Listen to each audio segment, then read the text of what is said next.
Hey everybody, got another video here for you.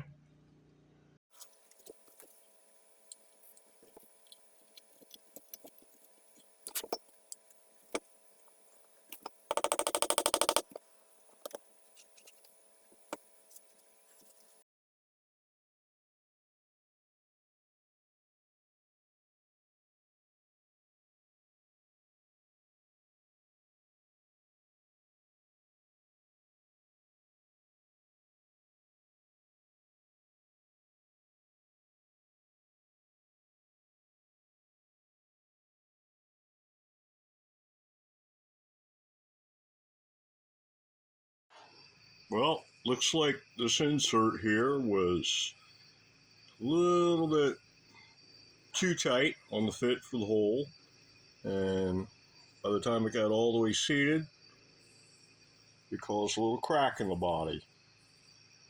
So, yeah, that's life. I mean, it's not structurally threatening or anything. It's not like this is going to fall off, I don't think. But, yeah. So, cosmetic flaw. That's life.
So, full disclosure, the plan was to put the tape on the back before I drilled these holes on the front all the way through so that I would know where they are. And they're so small I can't find them through the tape. So I'm going to have to re-drill them again from the front and poke holes in the tape in order to find them.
Okay, it's time to figure out how high to make everything on this guitar.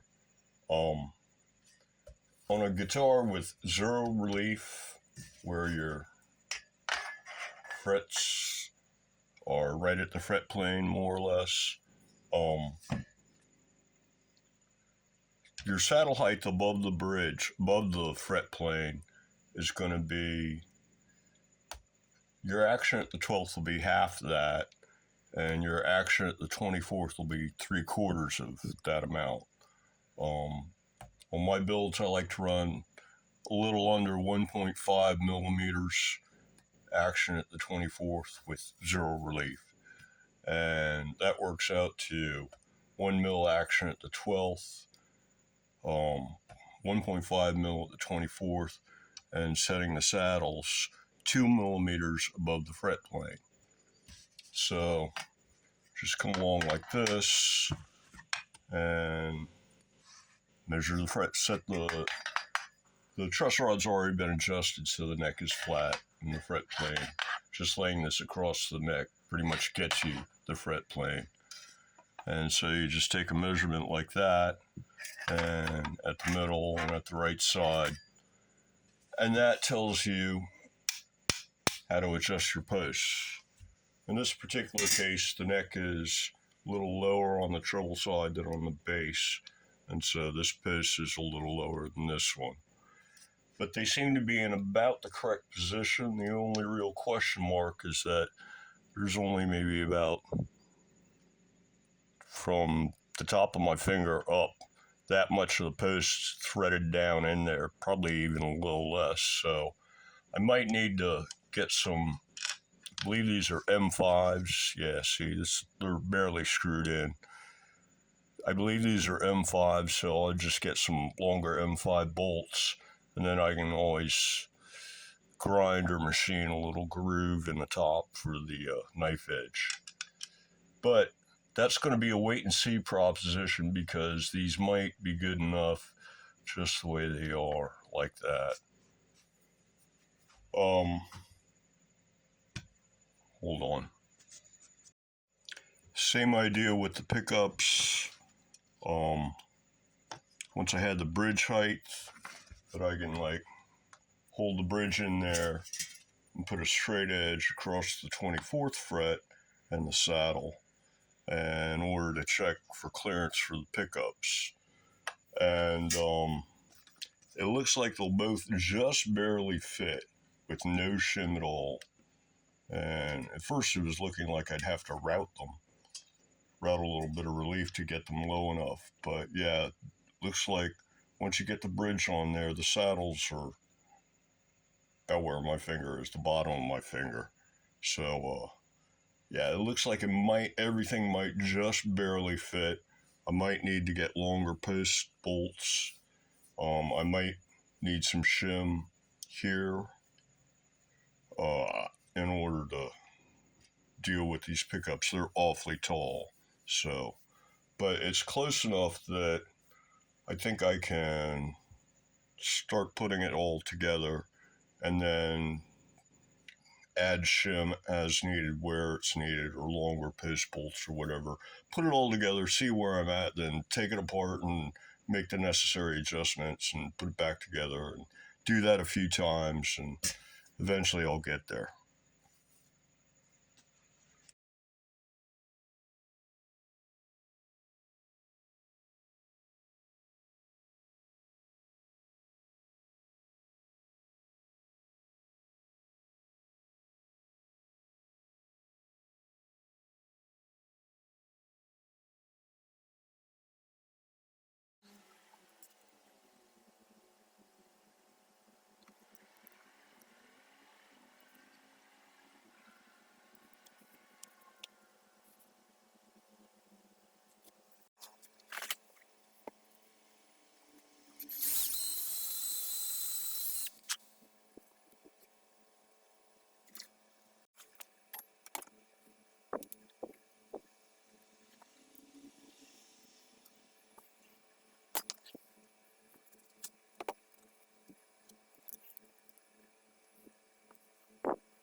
Okay, at this point, I think what I'm going to do is put the number 6 string on and the number 1 string on, and that'll allow me to hang the bridge off the back here, and I can check and set the bridge height and check clearance on the pickups and the neck alignment left to right. I think it's actually over that direction a little bit and might need a little bit of rasping in the neck bolt holes in order to get it to straighten up. But yeah, I think like, 1 spring on the bottom of this and the 2 outer strings on the top ought to give me a good picture of what's going on. whether I'll need longer bolts here, what the action's like, all that kind of stuff. So I guess in the process of this build, I'm probably going to end up passing along all the Floyd Rose tricks that I've learned over the years. And this is the first trick that I've learned, is that when you're stringing it up, you do it backwards from a regular guitar. On a regular guitar, the ball end goes down here at the tailpiece, and the end that doesn't have a ball on it goes up here at the tuners. Well, on a Floyd Rose, it's backwards. What you do is you insert the string from the tuner side, and the ball goes on the tuner end. And that way you don't cut off the ball on this end to lock it into the bridge. You go ahead, lock it into the bridge, put in your tuner, tune it up, and then you just have to cut off the excess string here, and you're cutting off the ball at the same time. So yeah, it saves you having to cut the ball end off and also cut the string to length. That's just one little trick. And so yeah, I'm about to do that right now. This is loosened up, and yeah, there's some x-ray specs. So I can actually see the hole in this tuning peg. Light's not that great down here, but goes through there. I still have to put the string retainer on this thing. I suppose since it's Floyd Rose, it ought to get it just so it looks right, if for no other reason.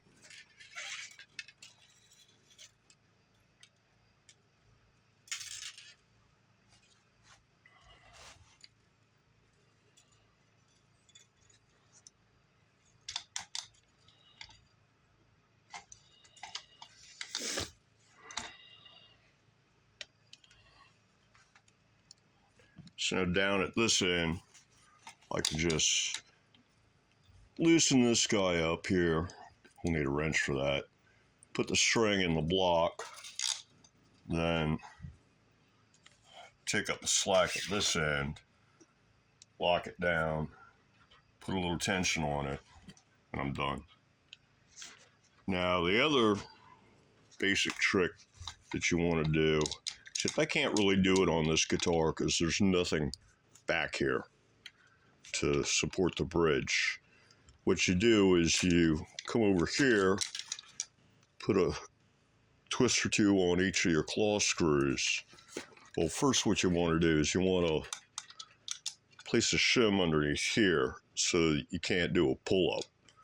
Then you go here, flip it over, put a twist or two on each claw screw, and that locks it into a hardtail mode. And then you can string it up, tune it up, and the bridge won't move. It'll sit wherever you put it at. You want to shim it so it's level. And then when you're done, you pull out your shim that's got it, whatever you're using to block it off back here, and it'll snap this direction, and all the notes will go slightly sharp, and then you just back off the claw screws a turn or two until it drops back into tune, and you're done. Which makes it almost as easy as a Steinberger or Trem, but instead of flipping a little built-in lock, you have to place a block or something to keep it from moving back here, a shim or some sort. And then you also have to put a couple twists on the claw screws. And that's how you lock and unlock the Floyd Rose. Okay, taking a look at the way this string runs before you put the lock on it, there's an awful lot of movement there. So I'm thinking I ought to go ahead and put the string hold down, the string retainer on it now.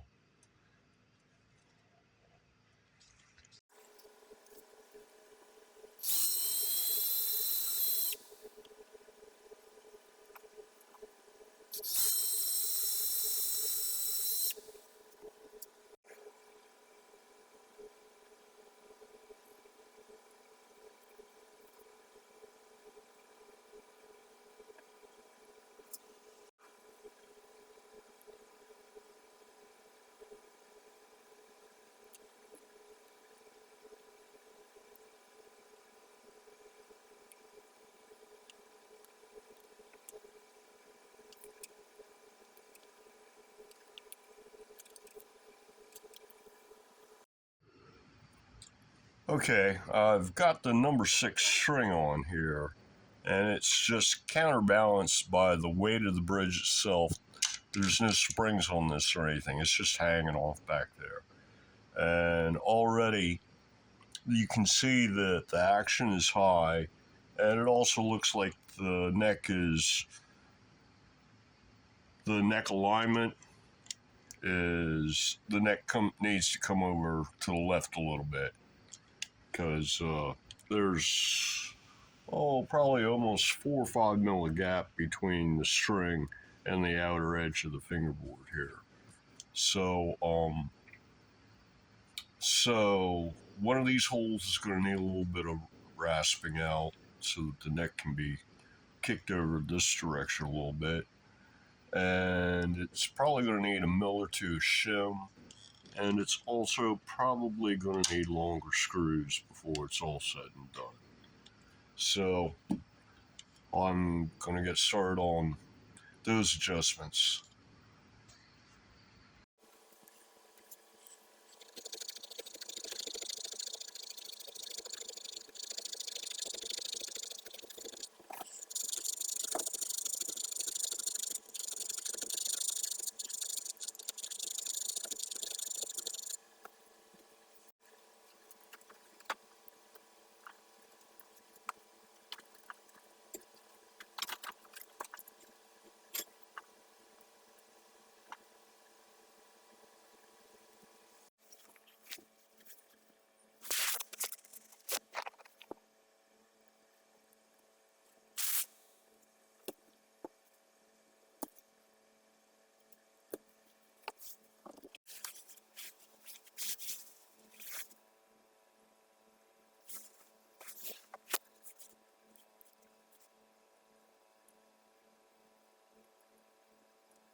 Taking a look at the trim block here, you can see there's a bit of a clearance issue with the springs and the body.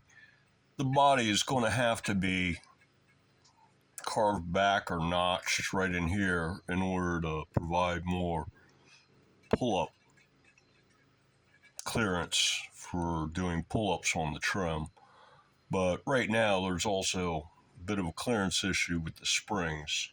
So I went ahead and ordered up the tallest block I could find. This is a 40 millimeter block. This is like a 32 or something, 35. And yeah, so these springs will go that way, and I probably can get away without having to grind down this part for clearance, and I'll just have to notch it so that this will go back this way a little bit more, because right now that's like flat, full float, but with the trim level. And so yeah, it only pulls up a little bit at the moment and needs a bit of clearance here. I'll probably notch that with like the micro plane. But first I'm going to put on this block that'll allow me to get these springs up about 5 mil higher, and hopefully that'll be just enough in order to clear this.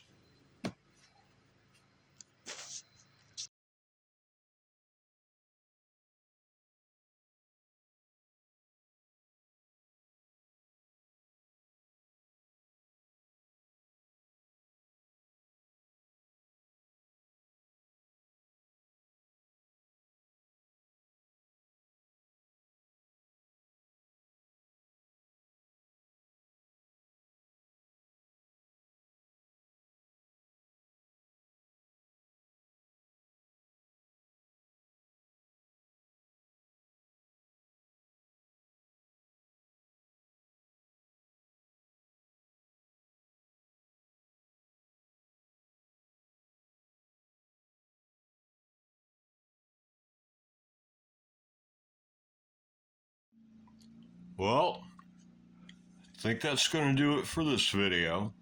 So, until the next one, Everybody, have a good one.